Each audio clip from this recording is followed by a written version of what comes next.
Педиус Заман, който е освободен от затвора в Ескишехир, е заточен в провинция Кастамоно, където ще живее между 1936 и 1943 година. В Кастамоно той остава в полицейски участък почти 3 месеца. След това се премества в къща срещу участъка.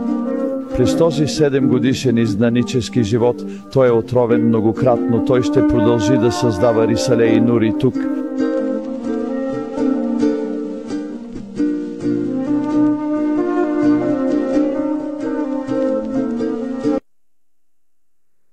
Пуснаха всички да си отидат вкъщи, но не пуснаха Остат да си тръгне след това.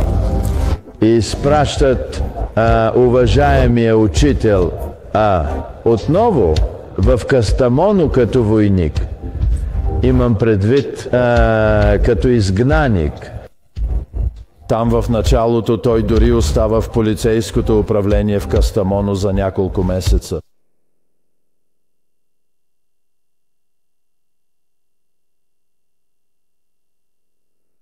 Тук в Кастамоно наемаха къща пред полицейския участък, постоянно наблюдение, записва се кой идва, кой отива.